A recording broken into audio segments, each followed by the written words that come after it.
ये बार बार डॉक्टर राजेंद्र प्रसाद की बात कर रहे, रेल से बैठ के गए थे वो राहुल, और नेहरू ने मना कर दिया सोमनाथ के उद्घाटन में तुम नहीं जाओगे, ये मना कर दिया था। ये तथ्य है, ऐतिहासिक तथ्य है। देखो सर, डॉक्टर साहब प्रमाणित कर रहे हैं इस बात को, और ये तथ्य संसद में भी बोला गया है, मोदी जी द्वारा भी बोला गया है। लगता है कुंभ का मेला लगता है। आपको एक तथ्य बताता हूँ, 1930 के दशक की घटना है, आप चेक कर लेना। ये तथ्य है कि जब अंग्रेजों का शासन था तो उन्होंने जो है कुंभ के मेले पर प्रतिबंध लगाना चाहे, तो वो केवल जवाहरलाल नेहरू वो व्यक्ति थे जो अंत तक गए और ये सुनिश्चित कराया कि इस पर प्रतिबंध ना लगाया जाए।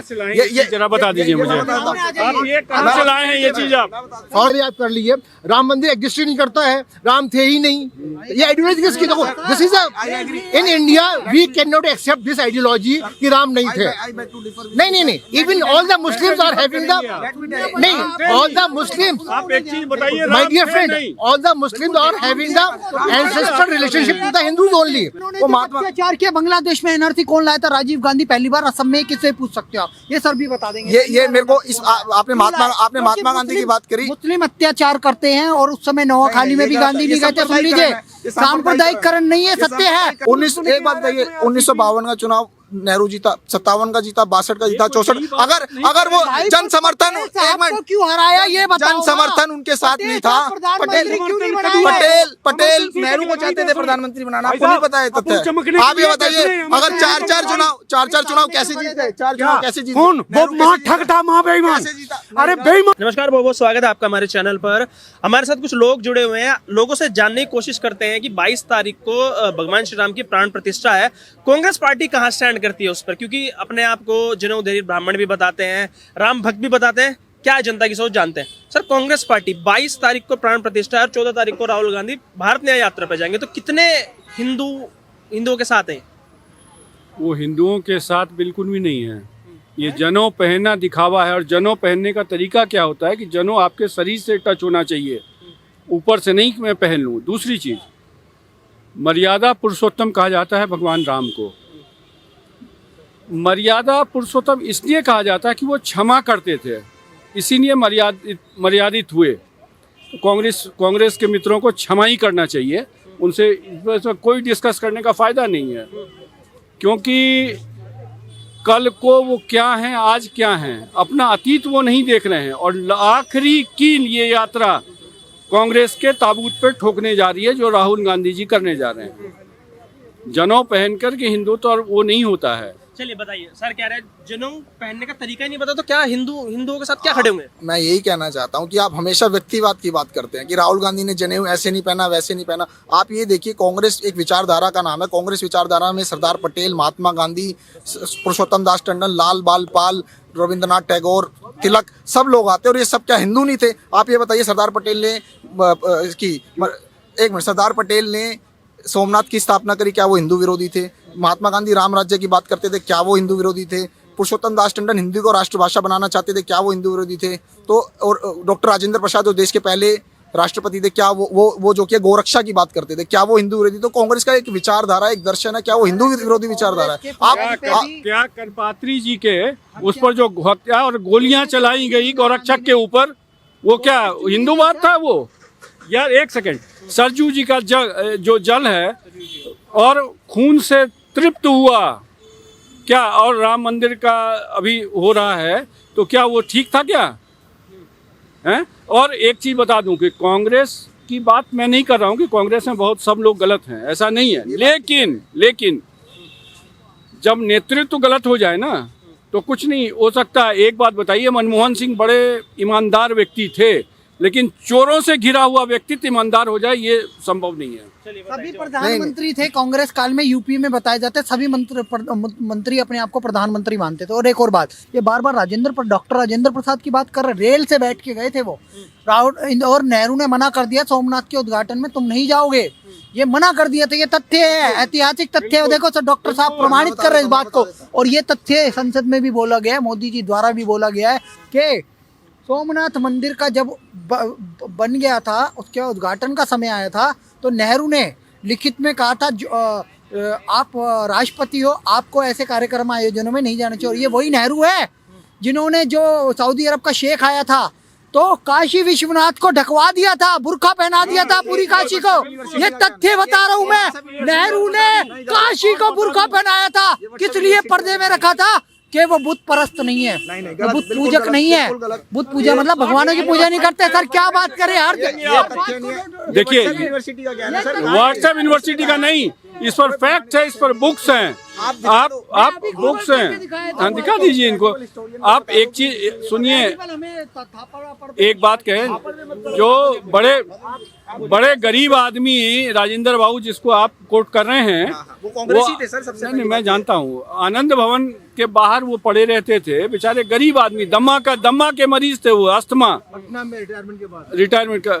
और उसके बाद वहाँ पर आनंद भवन के बाहर जब ये साहब जा रहे थे घूमने के लिए, 4-5 कुत्ते इनके, और वो तो देखा कि खांसता हुआ आदमी बैठा हुआ है।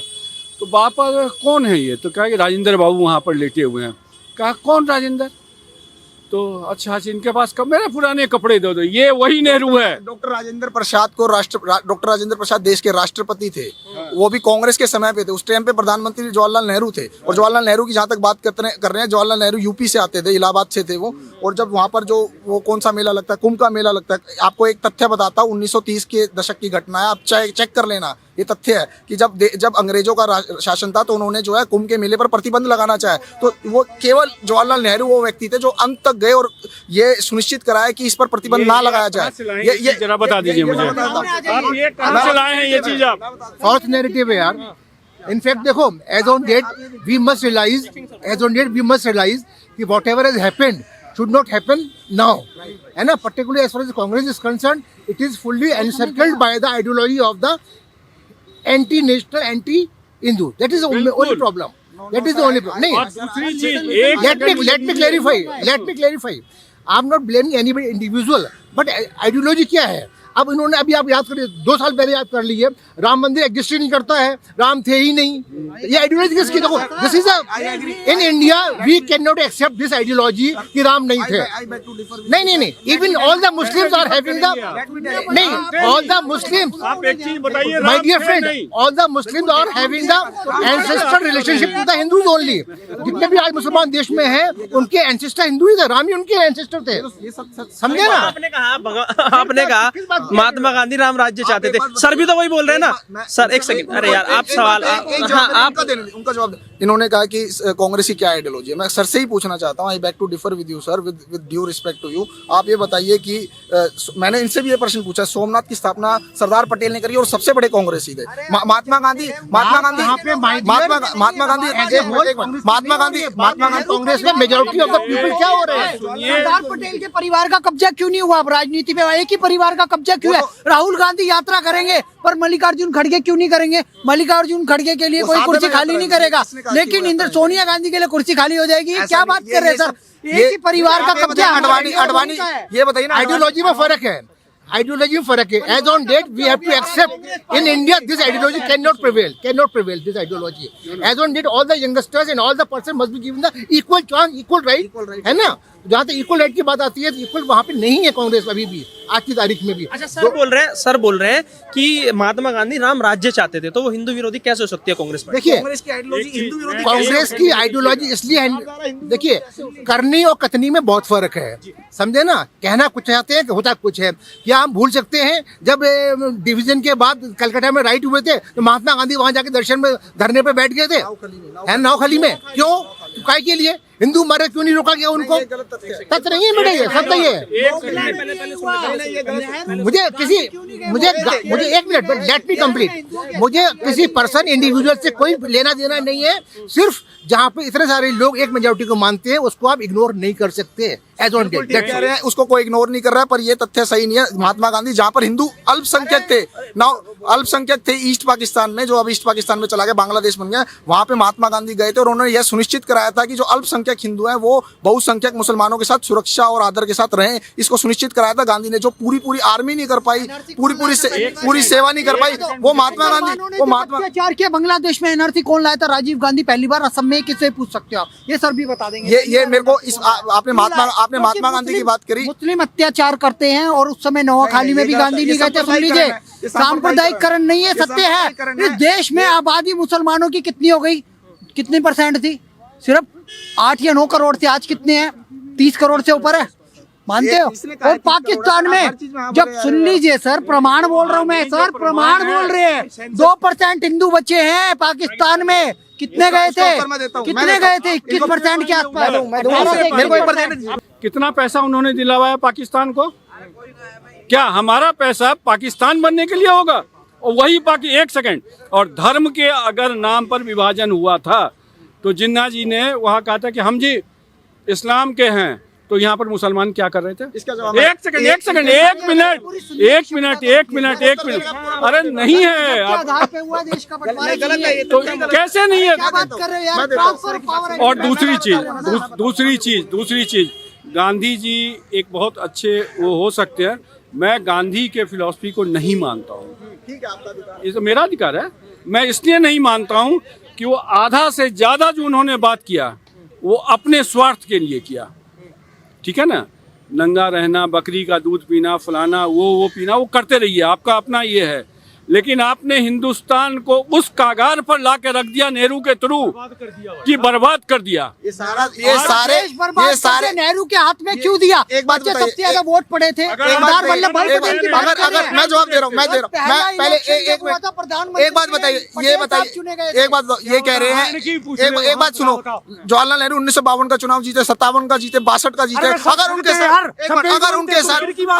उनके साथ जनमानस का, अगर एक मिनट बोलने दो भाई, वो सब बेईमान थे भाई साहब बोलने दो, देश को बर्बाद करके एक मिनट 1900 नहीं बारी एक बात बताइए, 1952 का चुनाव नेहरू जीता, 57 का जीता, 62 का जीता, 64। अगर वो जन समर्थन, एक मिनट, क्यों हराया ये बताओ? जन समर्थन उनके साथ नहीं था। पटेल नेहरू को चाहते थे प्रधानमंत्री बनाना, आपको नहीं पता है तथ्य? आप ये बताइए, अगर चार चुनाव कैसे जीते? 4 चुनाव कैसे जीते? कौन? वो माँ ठगता, माँ बेईमान। अरे बेईमान था यार। सुभाष चंद्र बोस ने आईएनए की स्थापना करी, तो नेहरू के नाम पे दिया था। संसद ने प्लीज मुझे 5 सेकंड दे दो, 5 सेकंड मुझे दे दो। पहले मेरी सुनो, हम तुम्हारी सुनते रहे, तुम मेरी सुनो। जो है लॉ मिनिस्टर था नेहरू की गवर्नमेंट में। पहले इधर 5 सेकंड मुझे सुने, 5 मिनट पहले मुझे सुने। हमने, मैं ये कह रहा हूँ कि सुभाष चंद्र बोस जी न होते तो कम से कम 20-30 साल देश आजाद नहीं हो पाता। प्रमुख भूमिका निभाई, और सुभाष चंद्र बोस जी को मरवाने के लिए गांधी परिवार का ही हाथ है भाई साहब। न्यूजीलैंड, पहले मेरी सुन लो, अरे मेरी सुनो पहले। न्यूजीलैंड भाई साहब, न्यूजीलैंड सरकार आज भी कहती है कि उस डेट में कोई विमान हादसा नहीं हुआ, विमान हादसा ही नहीं हुआ। न्यूजीलैंड में मरवा दिया गांधी परिवार ने। तुम पक्षधर बन रहे हो। सुभाष चंद्र बोस ने महात्मा गांधी को फादर ऑफ द नेशन कहा था, इनको ये तो बताओ। एक सेकंड, जिस परिवार की माँ अपने बेटे को मरवा सकती है, सुनिए आप देखिए, अब जिस परिवार की माँ अपने बेटे को मरवा सकती है, वो हिंदुस्तान में क्या ये करेगी? अच्छा ये बताइए, मुझे एक सवाल, मुझे बताइए, किसने बोला था कि हमारे देश को आर्मी की जरूरत नहीं? किसने कहा था? किसी ने भी नहीं कहा था। व्हाट्सएप यूनिवर्सिटी का तथ्य है। किसने कहा है? आप दिखा दो, किसने दिखा दो। आपको चैलेंज देता हूँ ऑनलाइन, आप दिखा दो।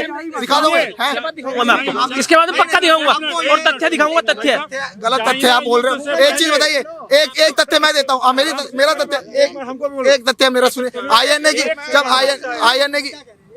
आईएनए की स्थापना जब करी थी ना सुभाष चंद्र बोस ने, तो जवाहरलाल नेहरू के नाम पे ब्रिगेड का नाम रखा था आईएनए की। ये भी तथ्य चेक कर लेना।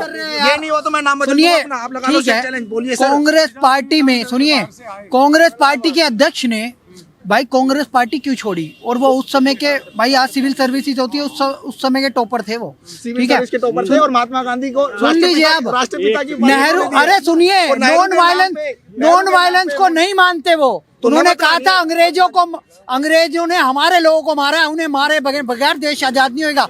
1993 में ये देश आजाद करवा चुके होते। अगर बिलीव होता नेताजी सुभाष चंद्र बोस आजाद हिंद फौज के 21,000 सैनिकों ने बलिदान दिया, तब ये देश आजाद हुआ है। देश की आजादी में बीजेपी आरएसएस का कौन सा योगदान है? अपना योगदान। आरएसएस तो थी, हिंदू महासभा तो थी, उनका योगदान।